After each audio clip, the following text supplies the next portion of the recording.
యేసు క్రీస్తు ప్రభుల వారి యొక్క ప్రశస్తమైన నామానికి, ఆయన పరిశుద్ధమైన పాదాలకు వేవేల కొలదిగా వందనాలు, స్తుతులు, స్తోత్రాలు చెల్లిస్తున్నాను.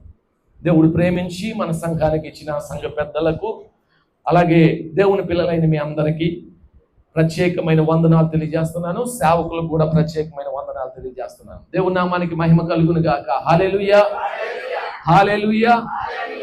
ఎప్పుడు సేవకులు మనతో ఉండరు కదా, అందుకని ముందు సంఘ పెద్దలకు చెప్పేశాను. వాస్తవానికి సేవకులకు ముందు చెప్పాలి. మీరు కూడా మీ ప్రక్క వారితో మీ వందన వచనాలు పంచుకోండి, మీ చేయండి. ప్రభు మిమ్మల్ని దీవించును గాక అని చెప్పండి. అయ్యా వందనాలు, ప్రభు మిమ్మల్ని దీవించును గాక. వందనాలు, వందనాలు, ప్రభు దీవించును గాక. మీ ప్రక్క వారికి మీ చేయి అందించండి, ప్రభు మిమ్మల్ని దీవించును గాక అని చెప్పండి. వందనాలు చెప్పి. ఏమండి, మనుషులు ఇప్పుడున్న పరిస్థితుల్లో సమాజంలో స్వార్థం ఏమవుతుందట, ఎక్కువైపోతుంది కదా.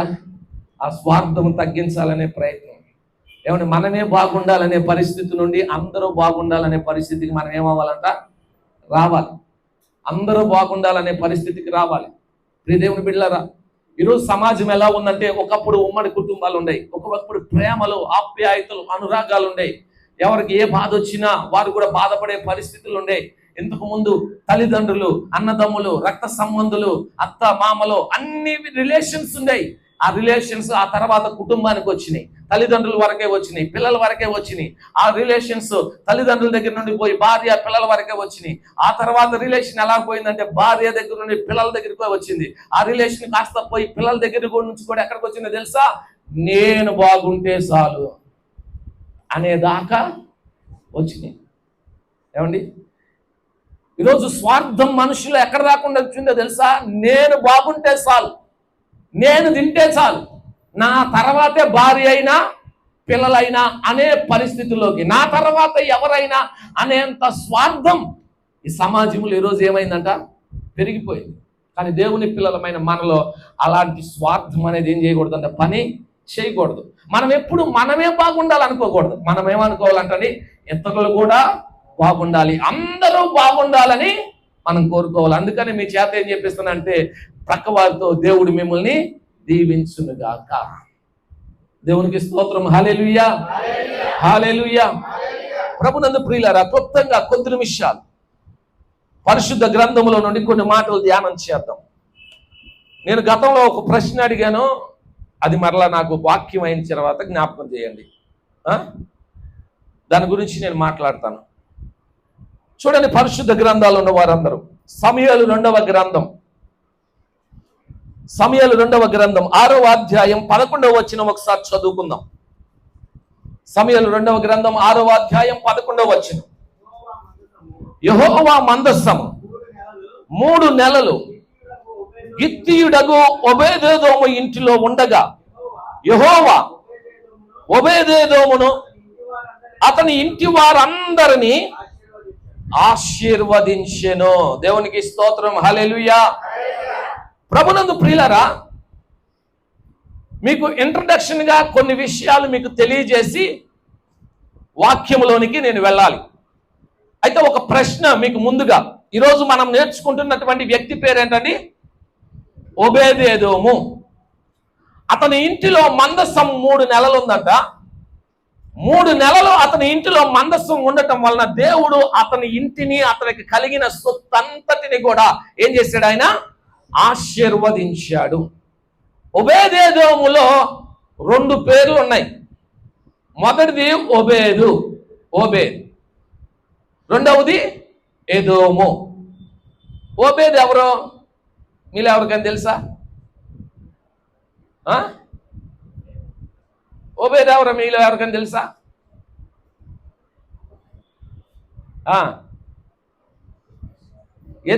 ఎదోము ఎవరో తెలుసా? ఎదోము, ఎదోము ఎవరంట? ఏశావుకు పెట్టబడిన పేరు. ఓబేదు అంటే యెష్షీ యొక్క తండ్రి. అంటే రూతు బోయాజులకు కనబడిన కుమారుడు, రూతు యొక్క కుమారుడు ఓబేదెదోము. ఎదోము సేవకుడు అని అర్థం. అయితే దాన్ని ప్రక్కన పెట్టేద్దాం. మందసం 3 నెలలో ఆ ఓబేదేదోము, గిత్తీయుడైన ఓబేదేదోము ఇంట్లో ఉందంట. దేవుడు అతన్ని ఆశీర్వదించాడు. ఎందుకు ఓబేదేదోమును దేవుడు ఆశీర్వదించాడు అనే విషయాన్ని మీరు దృష్టిలో ఉంచుకోండి, మనసులో పెట్టుకోండి. మందసం అనగానే మనకు ఎక్కడ జ్ఞాపకం రావాలంటే ప్రత్యక్షపు గుడారం దగ్గరికి మనం వెళ్ళాలి. నేను ఇశ్రాయేలు ప్రజల మధ్యలో నివసించినట్లుగా నాకు ఒక పరిశుద్ధ స్థలాన్ని నిర్మించమని దేవుడు మోషేకి చెప్పాడు. ఆ పరిశుద్ధ స్థలం యొక్క కొలతలు, ఆ పరిశుద్ధ స్థలం ఎన్ని భాగాలుగా ఉండాలి, దాని చుట్టూ ఉండే ఆవరణం, దాని మీద వేసే పైకప్పు, ఆవరణములో ఉండే వస్తువులు, పరిశుద్ధ స్థలములో ఉండే వస్తువులు, అతి పరిశుద్ధ స్థలములో ఉండే వస్తువులు, వీటన్నిటిని గురించి దేవుడు చెప్పి అతి పరిశుద్ధ స్థలములో ఉంచటానికి మందసమును తుమ్మకర్రతో చేసి లోపల బయట బంగారపు రేకును ఏం చేయమన్నాడు, పొదిగించి దాని మీద కరుణాపీఠం ఏం చేయాలంట, ఉంచాలి అని చెప్పాడు. ఆ మందసమును కహాతు వంశీయులైన లేవీలలో కహాతు వంశీయులు మాత్రమే ఏం చేయాలంటే దానిని మోయాలి అని కూడా దేవుడు మోషేకు ఆజ్ఞాపించాడు. ఇప్పుడు ప్రత్యక్ష గుడారాన్ని తీయటం, లేవీలు ఆ వస్తువులన్నింటినీ మోసుకొని వెళ్ళటం, మరలా ఎక్కడ మేఘము దిగి వస్తుంది అక్కడ ప్రత్యక్ష గుడారాన్ని వేయటం, అక్కడ నివసించటం, ఇలా జరుగుతూ ఉంది. మనందరికీ బాగా తెలుసు కదా ఈ విషయాలని. మందసము తీసుకొని ఎక్కడికి వచ్చారు, కానానులోనికి వచ్చేసారు. యెహోషువ నాయకత్వంలో మందసాన్ని యాజకులు భుజాన్ని పెట్టుకొని యోర్దాను నీళ్లు తాకగానే వారి ఆ పాదములకు తాకగానే యోర్దాను ఏమైంది, 2గా చీలిపోయింది. ఈ విషయాలని మనకు తెలుసు. ఆ మందసం కనాను దేశంలోనికి వచ్చిన తర్వాత షిలోహులో ఆ మందసమును మందిరమును ఏర్పాటు చేసి ఆ షిలోహులో మందసమును పెట్టారు. అప్పుడు ఏలి యాజకుడిగా ఉన్నాడు. ఓప్ని ఫినెహాసులు అనే ఏలి కుమారులు కూడా యాజకత్వాన్ని ఏం చేస్తున్నారు, జరిగిస్తా ఉన్నారు. ఫిలిస్తీయులు ఇశ్రాయేల్ మీదకి యుద్ధానికి వచ్చినప్పుడు ఫిలిస్తీయులు ఎదుట నిలవలేక ఇశ్రాయేల్ ఓడిపోయారు. అయితే ఆ తర్వాత ఇశ్రాయేల్ అందరూ యోచించుకొని మందసం మన మధ్యలో ఉంటే కనుక మనం ఏం చేస్తాం, ఫిలిస్తీయుల మీద గెలుస్తామని మందసమును దండులోకి తీసుకెళ్లారు. మందసం ఉన్నా సరే ఏమయ్యారంట, ఇశ్రాయేలీలు ఫిలిస్తీయులు ఎదుట నిలవలేక ఓడిపోయారు. మందసం కూడా ఏమైంది, మందసం ఏమైంది, పట్టబడింది. అంటే ఫిలిస్తీయుల చేతిలోనికి వెళ్ళిపోయింది. ఫిలిస్తీయుల చేతిలోనికి వెళ్ళిపోయింది. అంటే మందసం ఉన్నా కానీ ఇశ్రాయేల్కి ఏం జరగలేదు, మేలు జరగల. వారు ఏమైనా ఆశీర్వదింపబడ్డారా, ఆశీర్వదింపబడలేదు. ప్రియమైన దేవుని బిడ్డలారా, ఈ విషయాన్ని జ్ఞాపకం చేసుకోండి. మందసము దండులోనికి వచ్చినా ఇశ్రాయేలీలు గెలవల, ఓడిపోయారు. మందసం కూడా పట్టబడింది. ఇప్పుడు ఈ మందసము ఫిలిస్తీయుల చేతులకు వెళ్ళగానే వారేం చేశారో తెలుసా, అష్టోదులోని దాగోను గుడిలో ఏం చేశారంట, మందసాన్ని తమ దేశానికి తీసుకువెళ్ళి దానిలో పెట్టారు. ప్రియమైన బిడ్డలారా, పెట్టగానే ఉదయం వచ్చి చూడగానే మందసం ఎదుట దాగోను దేవత బొక్కబారులో ఏమైందంట, పడి ఉంది. ఇదేంటి మన దేవత పడిపోయిందని చెప్పి మరలా లేపి నిలబెట్టి వెళ్ళారు. మరలా 2వ రోజు వచ్చి చూస్తే దేవత పడి ఉండటమే కాదు, అవయవాలన్నీ ఏమైపోయినట్టని తెగిపోయి ఉన్నాయి. భయం వేసి ఆ రోజు నుండి దాగోను గుడి ఏం చేయట్లేదంట, ఆ ఫిలిస్తీన్లు తెరవలేదు. ఇప్పుడు ఆ మందసం వారి దగ్గర ఉండటం వలన దేవుడు వారికి గడ్డల రోగాన్ని కలిగించాడంట. అష్టోదులో ఉన్న వారందరికి కలిగించేపాటికి ఇదేంటి నాయనా, మందసం మనతో ఉండటం వల్ల మన మీద దేవుని కోపం రగులుతున్నట్టు, ఇశ్రాయేలీయుల దేవుని కోపం అని అక్కడి నుండి గాతుకు వారు పంపించారు. ఎక్కడికి పంపించారు తెలుసా, వాళ్ళు గాతుకు పంపించారు. ప్రియమైన దేవుని బిడ్డలారా, గాతులోకి వచ్చిన తర్వాత ఏమైనా పరిస్థితి మారిందా అంటే, గాతులో ఉన్న వారికి కూడా రహస్యమైన స్థలాలలో గడ్డలు లేచినాయి అంట, బాధపడతా ఉన్నారంట. ఇదిగో ఇశ్రాయేలీయులు దేవుని యొక్క ఆ ఉగ్రత మన మీద ఉందని వారు కూడా భయపడి ఎక్రోనుకు పంపించారంట. ఎక్కడికి పంపించారు, ఎక్రోనికి. ఇదంతా ఫిలిస్తీయుల దేశంలో జరుగుతున్న సంగతి. ఎక్రోనుకు పంపిస్తే ఎక్రోన్లో ఉన్నవారు ఆ మందసం రావడం చూస్తే ఏమయ్యారంట, భయపడిపోయారు. అమ్మో, ఇది మన దగ్గరికి వస్తే ఏమైంది, మనకేమైనా హాని జరిగిద్దేమో, ప్రమాదం జరిగిద్దేమోనని బెత్షెమెషు అనే గ్రామం వాళ్ళకి కబురు పెట్టి దీన్ని తీసుకెళ్ళమన్నారు. అప్పుడు ఆ బెత్షెమెషు వాళ్ళు ఆ మందసమును తీసుకొని వెళ్ళి ఒక రాయి మీద పెట్టి ప్రియమైన దేవుని బిడ్డల బలులు అర్పించి అన్నీ చేశారు. అన్నీ చేసి మందసంలో ఏముందని మందసం దగ్గర చూశారు. ఏమండి, దరిదాపు వేల మంది ప్రజలు ఏమైపోయారండి అక్కడ? చనిపోయారు. వేల మంది ప్రజలు చనిపోయారు. ప్రియమైన బిడ్డలారా, ఆ తర్వాత ఇది 7 నెలల కాలంలో జరిగింది. ఏమండి? మందసం పట్టబడిన తర్వాత 7 నెలల కాలంలో జరిగిన సంగతులు. వారు ఒక కొత్త బండి మీద మందసాన్ని ఎక్కించి వదిలేశారు ఫిలిష్తీయులు ఈ బాధలన్నీ పడలేక. అది అబీనాదాబు ఇంటి దాకా వచ్చిందంట. ఆ అబీనాదాబు ఇంటిలో 20 సంవత్సరాలు మందసం ఉందంట. కానీ అబీనాదాబును 20 సంవత్సరాలు మందసం అబీనాదాబు దగ్గర ఉంటే ఆ 20 సంవత్సరాలు ఆశీర్వదింపబడినట్టు రాయబడలా. ఏమండి? మనకెక్కడ కనబడదు, ఎక్కడ కనబడదు. 20 సంవత్సరాలు మందసం అక్కడే ఉంది. కానీ ఒబేదేదోము గురించి రాయబడినట్టుగా అబీనాదాబు గురించి రాయబడలా. ప్రియమైన బిడ్డలారా, అయితే ఒకానొక రోజు దావీదు తన సైన్యంతో తన పనివారందరితో కూడా రాజైన తర్వాత ఇదిగో అబీనాదాబు ఇంట నుండి మందసమును తీసుకురావాలని కొత్త బండిని చేయించి వెళ్ళి ఆ మందసాన్ని తీసుకొస్తున్నాడు. ఆ అబీనాదాబు యొక్క 2 కుమారులు ఆ మందసము వెనకాల బండిలో మందసమును పెట్టి దాన్ని తోలుతా ఉన్నారు, వెనకాల వస్తా ఉన్నారు. అయితే ఎడ్లకు కాలు జారటం వలన అబీనాదాబు కుమారుడైన ఉజ్జా మందసాన్ని పట్టుకున్నాడంట. అక్కడికక్కడ ఏమైపోయాడు? చనిపోయాడు. దావీదుకు భయం వేసింది. భయం వేసి అమ్మో ఇంత ఘోరం జరిగిందని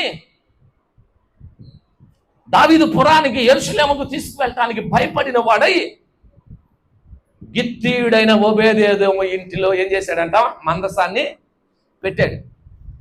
ఇప్పుడు జరిగిన పరిస్థితులన్నీ చూస్తే ఇశ్రాయేలుకు జయం లేదు. మందసం దండులోకి వచ్చిన ప్రియమైన బిడ్డలారా, అష్టోదు వాళ్ళకి గడ్డలు లెగిసినాయి. గాతు వాళ్ళకి రహస్య స్థలముల్లో గడ్డలు లెగిసి బాధపట్టినాయి. ఎక్రోను వాళ్ళు చనిపోయారు. బెత్షెమెషు వాళ్ళు కూడా మందసమును ముట్టుకొని వేల మంది చనిపోయారు. అబీనాదాబు ఇంటికి వచ్చినా ఏమిటని ఏ ఆశీర్వాదము ఉన్నట్టుగా కలిగినట్టుగా మనం చూడలేదు. కానీ వీరందరినీ దాటుకొని ఒక 3 నెలలే ఏమంటని ఎన్ని నెలలో? 3 నెలలే ఒబేదేదోము ఇంటిలో ఏముందంటండి? మందసం ఉంది. ప్రియమైన బిడ్డలారా, వాస్తవానికి నేనంటాను దావీదు ఆ మందసం తీసుకెళ్లి ఒబేదేదోము ఇంట్లో పెట్టినప్పుడు ఒబేదేదోము కూడా భయపడాలి. ఏమండి? భయపడాలా లేదా? ఇప్పటి వరకు ఏం జరిగినాయి? అన్ని ప్రతికూలంగానే జరుగుతూ వచ్చినాయి కదా. భయపడాలి. కానీ నేనంటాను అతని పేరుకున్న అర్థాన్ని బట్టి, సేవకుడు అనే అర్థాన్ని బట్టి మనం గమనిస్తే భయపడకుండా మందసాన్ని తన ఇంటిలో చేర్చుకొని ప్రియమైన బిడ్డలారా, దేవుని ఎడల తన కనపరవలసిన భయమును భక్తిని కనపరిచి మందసమునకు ఒక విధంగా సేవ చేసినటువంటి ఒబేదేదోమును అతని కుటుంబం అంతటిని కూడా దేవుడు ఏం చేశాడంట? చెప్పాలి, ఏం చేశాడు? ఆశీర్వదించాడు. దేవునికి స్తోత్రం. హల్లెలూయా, హల్లెలూయా. ప్రభునందు ప్రియులారా, ఈ రాత్రికాల సమయంలో వాక్యం వింటున్న మనందరం అర్థం చేసుకోవాల్సినటువంటి విషయాలు. ఇశ్రాయేలీలు అనుకున్నారు మందసం మనతో ఉంటే జయం మనదే అని. కానీ మందసము దండులోనికి వచ్చిన, ఇశ్రాయేలు ప్రజల మధ్యలోనికి వచ్చిన వారికి ఏమి రాలేదు, జయం రాలేదు. చాలా మంది ప్రజలు చనిపోయారు. ఫిలిష్తీయుల ఎదుట నిలవలేక ఓడిపోయి పారిపోయినటువంటి పరిస్థితులను మనం చూస్తున్నాం. ఆ మందసం ఎక్కడికి వెళ్తున్నా అక్కడ వారందరికీ కూడా శాపము, అక్కడ వారందరికీ కూడా బాధ కలుగుతూ వచ్చింది. కానీ గిత్తీయుడైన ఒబేదేదోము ఇంటికి వచ్చిన తర్వాత మాత్రం ఆ మందసం వలన ఆ ఇంటికి ఏమొచ్చిందంట? ఆశీర్వాదం వచ్చింది. ప్రియమైన బిడ్డలారా, ఈ ఒబేదేదోము కూడా ఒక అన్యుడే. ఏమండి? ఇతడు గిత్తీయుడని దేవుని వాక్యములో రాయబడి ఉంది. గాతువాడు, ఫిలిష్తీయుడు, అన్యుడు. కానీ దేవుని యందు ఏముంచిన వాడంట? భయభక్తులు కలిగినటువంటి వాడు. దేవునికి స్తోత్రం. హల్లెలూయా. ప్రియమైన దేవుని బిడ్డలారా, ఇది ఎప్పటి నుంచో ఉందండి. ఏమండి? ఎప్పటి నుంచో ఉంది. ఏంటి? దేవుణ్ణి ఆయా జాతులలో నుండి, ఆయా పరిస్థితుల్లో నుండి నిజమైన దేవుణ్ణి తెలుసుకొని దేవుణ్ణి వెంబడించిన ప్రజలు ఇప్పుడు కాదు, ఆది నుండి కూడా ఉన్నారు. వారిలో గిత్తీయుడైన ఓబేదెదోము ఒకడు, వారిలో దావీదుతో కూడా ఉన్న గిత్తీయుడైన ఇత్తై అనేవాడు ఒక అతను. ప్రియమైన బిడ్డలారా, వీరందరూ కూడా అన్యజనులలో నుండి జీవము గల దేవుని దగ్గరికి ఏం చేశారంట? వచ్చారు.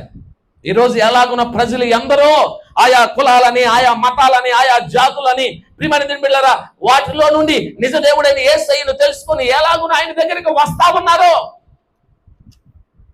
ఏ రీతిగా ప్రభు దగ్గరికి వస్తున్నారో, ఆయనను సేవిస్తున్నారో, ఆయనను ఆరాధిస్తున్నారో, కులాలతో మతాలతో పని లేకుండా, జాతి అని, వర్గం అని, భేదం అని ఏది కూడా లేకుండా అందరూ ఆయన మందిరంలో కలిసిపోయి అందరూ ఏ రీతిగా దేవుణ్ణి స్తుతిస్తున్నారో, ప్రియమైన దేవుని బిడ్డలారా, ఆ దినములలోనే గిత్తీయుడైన ఓబేదెదోము అన్యుడైనప్పటికీ ఏమంటని దేవుణ్ణి ఎరిగి, దేవుని గురించి తెలుసుకొని, దేవుణ్ణి ఎరిగి, ఆయన యందు భయభక్తులు నిలిపి ఆయనని ఏ రీతిగా సేవించాలో ఆ రీతిగా ఏం చేశాడంట? సేవించాడు. ఈరోజు మనలో ఉండాల్సినటువంటి ఒక లక్షణం ఏంటంటే భయపడుతూ ఎప్పుడు భక్తి చేయకూడదు. ఏమంటని? భయము లేని భక్తి మనము చేయాలి. దేవునికి స్తోత్రం చెప్పండి. హల్లెలూయా. నా మాటలు వేరే విధంగా మీరు అర్థం చేసుకోకూడదు. భయం లేని భక్తి అంటే ఏమంటది? చాలా పర్యాలు మన వాక్యం చెప్పుకునేటప్పుడు భయభక్తులు ఉండాలి, భయం ఉండాలి, భక్తి ఉండాలి అనుకుంటాం కదా. అది వేరు. ఇప్పుడు నేను చెప్పేది వేరు. ఇప్పుడు ఓబేదెదోము భయపడాలి. ఓబేదెదోము వాస్తవానికి మనసు నా ఇంట్లోకి వస్తే ఏమైపోయిద్దో, నా కుటుంబం ఏమైనా శాపం తగిలిద్దామో, నా కుటుంబానికి కదా నష్టం వచ్చిందేమో, అందరికీ నష్టం కలిగింది కదా అని తన ఇంట్లోకి చేర్చుకోవడానికి తన సంకోచించాలి, జంకాలి, భయపడాలి. కానీ ఓబేదెదోము ఏమలేదంట? భయపడలేదు. భయపడకుండా తన ఇంటిలోనికి దావీదు మందసమును తీసుకుని వస్తే ఆ మందసాన్ని తన ఇంటిలోనికి ఏం చేశాడంట? చేర్చుకున్నాడు. ఏ మాత్రం భయపడకుండా ఏం చేశాడంట? భక్తిని చేశాడు. దేవునికి స్తోత్రం చెప్పండి. హల్లెలూయా. 20 సంవత్సరాలు ఉన్నా కానీ అబీనాదాబు ఇంట్లో, ప్రియమైన దేవుని బిడ్డలారా, ఆశీర్వాదం రాకపోగా కుమారుడు ఏమైపోయాడు? చనిపోయాడు. కుమారుడు ఏమైపోయాడు అంటండి? చనిపోయాడు. నువ్వు మందసం విషయంలో ఏం చేయాలో అలా చేయకపోతే, దేవునికి నువ్వు విలువివ్వకపోతే, దేవుని యందు నువ్వు భయభక్తులు నిలవకపోతే, దేవుని వాక్యము నీలో ఉండకపోతే, దేవుని చిత్తానుసారంగా నువ్వు అడుగులు వేయకపోతే, దేవునికి ఏది ఇష్టమో దానినే జరిగిస్తూ నువ్వు దేవుణ్ణి సేవించకపోతే, ఏమంటే నీ మందిరములో దేవుడున్నా, నీ ఇంటిలో దేవుడున్నా, నీ ఎక్కడ దేవుడున్నా నీకేమి రాదంటే ఆశీర్వాదము రాదు. నీకు ఆశీర్వాదం రాదు. ప్రియమైన దేవుని బిడ్డలారా, చాలా పర్యాయాలు మనము ఆశీర్వాదం కొరకు ఏం చేస్తామంట? అడుగుతాం. ఆశీర్వాదం కొరకు ప్రయాసపడతాం. ఆశీర్వాదం కొరకు దేవుని సన్నిధిలో ప్రార్థన చేస్తాం. ప్రియమైన దేవుని బిడ్డలారా, కానీ ఆశీర్వాదం ఏమవట్లేదంట? రావటం లేదు. ఆశీర్వాదం రావటం లేదు. అయ్యా, మేము దేవుని మందిరంలోనే ఉంటున్నాం కదా, దేవుని సన్నిధికి వస్తున్నాం కదా, ప్రార్థన చేస్తున్నాం కదా, బల్లలో పాలు పంపులు పొందుతున్నాం కదా, దేవునికి కానుకలు ఇస్తున్నాం కదా, పరిచర్య చేస్తున్నాం కదా, ఇన్ని చేస్తున్నా మాకు ఆశీర్వాదం ఎందుకు రావటం లేదు అంటే, మనం అలాంటి వారందరికీ నేను చెప్పేది ఏంటంటే, మనం ఇశ్రాయేలీలాగా ఉన్నాం, మనం ఫిలిస్తీన్లాగా ఉన్నాం, మనం అష్టోదు వారిలాగా, గాతు వారిలాగా, ఎక్రోను వారిలాగా, బెత్షెమెషు వారిలాగానే ఉన్నాం. కానీ మనం ఓబేదెదోము స్థాయికి మనం ఏమవ్వలేదంట? రావటం లేదు. నీవు ఓబేదెదోము స్థాయికి వస్తేనే ఏమవుతాం అంటే మనం ఆశీర్వదింపబడతాం. ఏమండి? ఓబేదెదోము స్థాయికి మనము వస్తేనే ఆశీర్వదింపబడతాం. ఏదో నామకార్థంగా, ఏదో ఆచారంగా, ఏదో అలవాటుగా ప్రార్థన చేస్తూ దేవుని మందిరానికి వచ్చేస్తూ ఏదో మనం చేసేస్తున్నాం, ఏదో దేవునికి ఇచ్చేస్తున్నాం, ఏదో ప్రార్థనలు చేస్తున్నాం, పరిచర్య చేస్తున్నాం అనుకుంటే కాదు. దేవుని చిత్తమును నువ్వు జరిగిస్తూ దేవుని యందు ఉంచవలసిన భయభక్తులను నువ్వు నిలిపి ఆయనను గౌరవించాల్సిన విధంగా గౌరవించి ఆయనకి ఇవ్వాల్సిన స్థానాన్ని నువ్వు ఇచ్చి ఆయనను నువ్వు సేవిస్తే, ఆయనను నువ్వు ఘనపరిస్తే, ప్రియమైన దేవుని బిడ్డలారా, దేవుడు మనల్ని ఏం చేస్తాడండి? చెప్పాలి, ఏం చేస్తాడు? ఆశీర్వదిస్తాడు. దేవునికి స్తోత్రం. హల్లెలూయా, హల్లెలూయా. ప్రియమైన దేవుని బిడ్డలారా, రాయబడిన మూల వాక్యములో గిత్తీయుడైన ఓబేదెదోము ఇంటిలో మందసము ఎన్ని నెలలు ఉంది చెప్పండి? 3 నెలలు ఉంది. ఆ 3 నెలలలో దేవుడు ఎంతగా ఆశీర్వదించాడంటే ఓబేదేదోము ఇంటిని. ఆ ఆశీర్వాదాన్ని చూసి దావీదు ఆశ్చర్యపోయాడు. ఏమండి, ఆశ్చర్యపోయి ఇంక లాభం లేదు, మందసాన్ని మరలా ఏం చేయాలంట, ఓబేదేదోము ఇంట్లోంచి మనం దావీదు పురాన్ని తీసుకొచ్చేయాల్సిందే, యెరూషలేముకు తీసుకొచ్చేయాల్సిందే అనే ఆలోచనలోనికి దావీదు వచ్చాడు. అంటే దేవుడు ఎంతగా ఓబేదేదోమును ఆశీర్వదించాడో చూడండి. దేవుని బిడ్డ, ఈ రాత్రి అదే దేవుడు మనతో మాట్లాడుతున్నాడు. అమ్మ, ఆశీర్వాదము పొందాలనే ఆశ ప్రతి ఒక్కరికి ఉంటది. ఆశీర్వాదం మనందరం కలిగి ఉండాలి. దేవుని దీవెన మనందరం కలిగి ఉండాలి, మంచిదే. కానీ ఆశీర్వదింపబడేవారు ఎవరో? ఎవరైతే దేవుణ్ణి హృదయపూర్వకంగా సేవిస్తారో, ఎవరైతే దేవుని యందు హృదయపూర్వకంగా భయభక్తులు నిలుపుతారో, ఎవరైతే దేవునికి ఇవ్వాల్సినటువంటి స్థానాన్ని, ఆయనకి ఇవ్వాల్సిన ఘనతను, ఆయనకి ఇవ్వాల్సినటువంటి మహిమను ఆయనకి ఆరోపిస్తూ ఆయన చిత్తములో కొనసాగుతారు. ఓబేదేదోము అనే పేరుకు సేవకుడు, ఎదోము సేవకుడు. సేవకుడు లక్షణం అతనిలో ఉంది.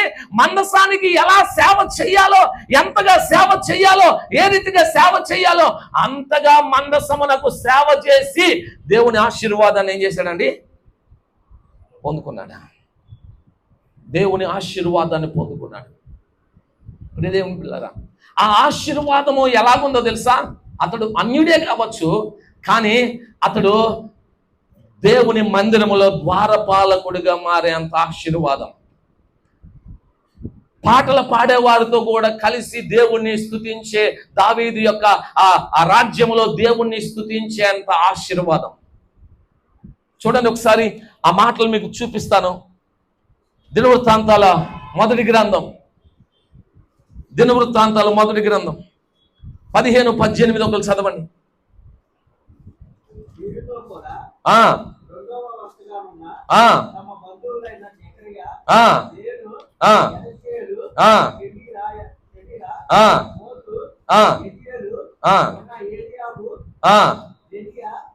చదువు 18వ వచనం, 15-18. దినవృత్తాంతాల మొదటి గ్రంథం ఏం చదువుతుంది? ఎవరంట? ద్వారపాలకుడగు ఓబేదేదోము. ప్రియమైన దేవుని బిడ్డలారా, ఇతడు గిత్తీయుడు. ఇతని ఇంటిలోనికి మందస్సు వెళ్ళింది. 3 నెలల మందస్సు ఉంటే దేవుడు ఆశీర్వదించాడు. ఇతడు ఎలాంటి సేవకుడు అంటే భయం లేకుండా దేవుణ్ణి ఏం చేస్తాడంట, సేవిస్తాడు. ఏమంటే ఎలా సేవిస్తాడంట? భయం లేకుండా. ప్రియమైన దేవుని బిడ్డలారా, అన్నిటికీ భయపడుతూ మందిరానికి రావటానికి, బైబిల్ తీసుకొని రావటానికి భయపడుతూ ఉండే రకం కాదు. ఏమండి, ఎవరు ఏమనుకుంటారనని భయపడే రకం కాదు. ఒకవేళ దేవుణ్ణి ఆరాధిస్తున్నందుకు ఎలాంటి కఠినమైన పరిస్థితులు వచ్చినా, శ్రమలు వచ్చినా, శోధన వచ్చినా, హింస వచ్చినా భయపడే రకంగా, భయం లేకుండా దేవుణ్ణి ఏం చేస్తాడంట. ఈరోజు క్రైస్తత్వం, దేవుని పిల్లలమైన మనం నేర్చుకోవాల్సిన పాఠం. మనం ఏ స్థాయికి ఎదగాలో తెలుసా? మన ఆత్మీయ జీవితంలో భయం లేని భక్తి చేయాలి. అంటే ఎవరికి భయపడాల్సిన పని లేకుండా భక్తి చేసే పరిస్థితులు రావాలి. ఎందుకు ఈ మాటలు చెబుతున్నానంటే, రేపో మాపో మరొక రోజు ప్రియమైన దేవుని పిల్లరా, దేవుని పిల్లల దగ్గరికి ప్రమాదం రావచ్చు. దేవుని పిల్లల దగ్గరికి ప్రియమైన దేవుని పిల్లరా ఏమంటది, ఏదైనా శ్రమలు రావచ్చు, శోధన రావచ్చు. నీ దాకా యేసుక్రీస్తు ప్రభుని ఆరాధించొద్దని, బైబిల్ పట్టుకోవద్దని, మా ప్రార్థనలు జరిగించొద్దని, మందిరం దగ్గరికి నీ దాకా ఒకవేళ ఏదైనా ఆటంకములు, శ్రమ రావచ్చు. అయితే ఆ శ్రమలో నువ్వు భయపడి దేవుణ్ణి ఏం చేయకూడదంట? చెప్పండి, ఏం చేయకూడదు? విడిచిపెట్టకూడదు. అంతే. భయం లేని భక్తి అంటే ఇదే. యేసుక్రీస్తు ప్రభుల వారు కూడా చెప్పారు, దేహం మాత్రమే చంపే వారికి ఏం చేయొద్దు, భయపడవద్దు. మీ దేహమును ఆత్మను కూడా చంపగలిగిన దేవునికి భయపడండి. భయపడకుండా భక్తి చేసిన వారు ఈ లోకంలో ఎంతో మంది ఉన్నారు. పరిశుద్ధ గ్రంథంలో ఉన్నారు. ఏమంటే చరిత్రలో భక్తులైనటువంటి వారు ఎందరో ఉన్నారు. ఎందరో క్రీస్తు కొరకు తమ ప్రాణములను అర్పించి భక్తి చేశారు. ఈరోజు ఓబేదేదోము మనకు నేర్పిస్తున్న పాఠం అదే. భయపడకుండా దేవుని ఎడల నువ్వు భక్తిని ఏం చేయాలంట, చేయగలిగేటువంటి వ్యక్తులముగా మనము ఉండాలి. అలా మందసమును తన ఇంట్లో చేర్చుకున్న ఓబేదేదోమును దేవుడు ఆశీర్వదించాడు. అంత మాత్రమే కాదు, అతడు ద్వారపాలకుడుగా, ఏమంటే పాటలు పాడే వారిలో ఒక గాయకునిగా దేవుడు అతన్ని హెచ్చించాడు. అంత మాత్రమే కాదు, ఒక మాట చూద్దాం, చూడండి దినవృత్తాంతాలు అదే గ్రంథంలో, అదే దినవృత్తాంతాల గ్రంథం 26వ అధ్యాయం 4వ వచనం చదవండి. 26:4. ఒబేదెదోమును ఆశీర్వదించి అతనికి కుమారులను దయచేశాను.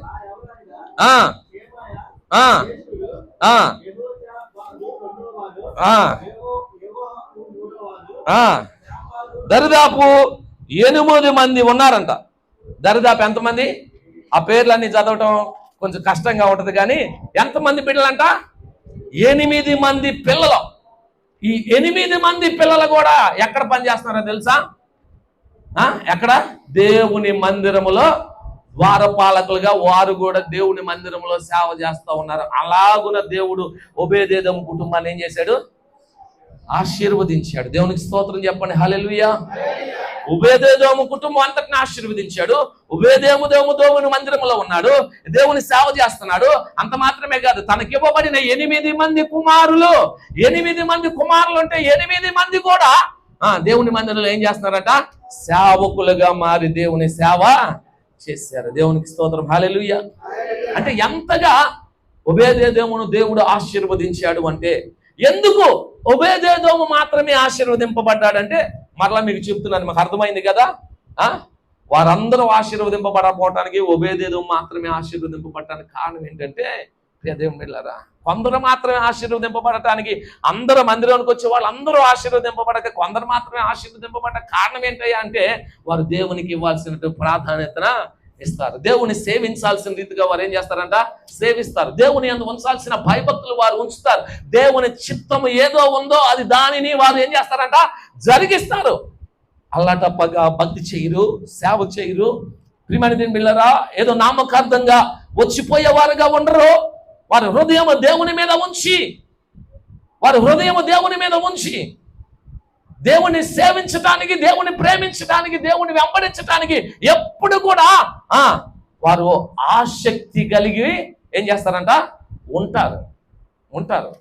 ఇక్కడ రాయబడలేదు కానీ చరిత్రలో, ప్రియమైన దేవుని బిడ్డలారా, ఒబేదెదోము 3 నెలల మందసం ఉంటే తన ఇంట్లో పెట్టవలసిన స్థలంలో దానిని పెట్టి, ఉంచాల్సిన స్థానంలో దాన్ని ఉంచి, ఆ మందసం కొరకు ఏదేదైతే చేయాలో అవన్నీ చేసి సేవించి దేవుని యందు భయభక్తులు నిలిపి దేవుని ఆశీర్వాదాన్ని ఏం చేశాడంటే ఒబేదెదోము పొందాడు. ఈరోజు మనకు కూడా అలాంటి ఆశీర్వాదం కావాలి అంటే మనము ఏ స్థాయికి రావాలంట? ఒబేదెదోము స్థాయికి రావాలి. ఎంతవరకు నువ్వు చేసిన భక్తి, నువ్వు చేసిన ప్రార్థన, నువ్వు చేసిన ఏ కార్యమైనా అది ప్రియమైన దేవుని బిడ్డలారా, దేవునికి ప్రీతికరమైనదో కాదో నాకు తెలియదు, కానీ అది ఎలా చేసావో, ఒక ఆశ్చర్యంగా అలవాటుగా చేసావో, ఎలా చేసావో నాకు తెలియదు, కానీ హృదయపూర్వకంగా నీవు గనక భక్తి చేస్తే, హృదయపూర్వకంగా నువ్వు దేవుని సేవిస్తే, హృదయపూర్వకంగా నువ్వు దేవుని చిత్తమును అనుసరించి నడిస్తే, ఆయన యందు ఉంచాల్సిన భయభక్తులను నిలిపి ఆయనకి ఇవ్వాల్సిన ప్రాధాన్యతను నువ్వు ఇచ్చి ఆయన సన్నిధిలో గనక నువ్వు నడుచుకుంటే, తప్పకుండా నిన్ను, నీ కుటుంబాన్ని కూడా దేవుడు ఏం చేస్తాడు? ఏమండి?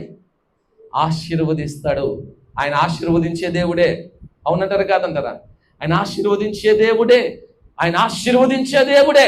ఆయన ఆశీర్వాదం మనకు కావాలి అంటే దేవుని బిడ్డలారా, మనం నడుచుకోవాల్సిన విధానంలో మనం ఏం చేయాలంట?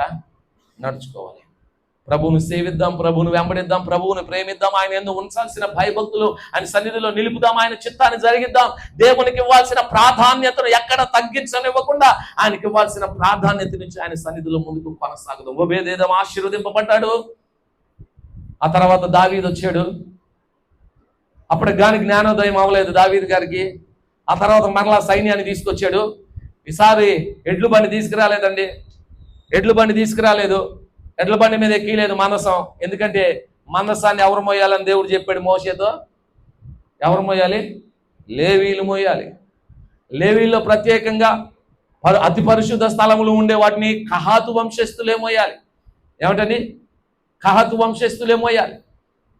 కాబట్టి ధర్మశాస్త్రం ఎరిగి రెండవసారి వచ్చినప్పుడు యాజకులను తీసుకొని వచ్చి వాళ్ళ చేత మందసాన్ని మోయించుకుంటే ఎక్కడికి తీసుకెళ్ళాడు? నా మందసం ముందు నాట్యమాడుతూ దావీదు పురములోనికి దావీదు ఏం చేశాడట? తీసుకొని వెళ్ళాడు. ప్రియమైన దేవుని బిడ్డలారా, రాత్రి మందసం ఉండటం మాత్రమే ఆశీర్వాదం కాదు. దేవుడు మన మధ్యలో, మన మందిరం, మనతో ఉండటం మాత్రమే ఆశీర్వాదం కాదు. దేవునికి మనం ఇవ్వాల్సిన స్థానాన్ని మనం ఇస్తేనే, మనం ఇవ్వాల్సిన మర్యాద, గౌరవ మర్యాదలను ఆయనకి ఇస్తేనే, ఆయన యందు నిలపాల్సిన భయభక్తులను నిలిపి ఆయనను సేవిస్తేనే మనకేంటంట? ఆశీర్వాదం. కాబట్టి అటు రీతిగా ఒబేదేదోము వలె దేవుణ్ణి సేవించి దేవుని యందు భయభక్తులు నిలిపి మనము, మన కుటుంబాలు కూడా ఆశీర్వదింపబడుదుము గాక. మనం ఆ రీతిగా దేవునికి ప్రాధాన్యతనిచ్చి మన సంఘము కూడా, మనందరం కూడా, మన సంఘము కూడా ఆశీర్వదింపబడును గాక. ఆమేన్.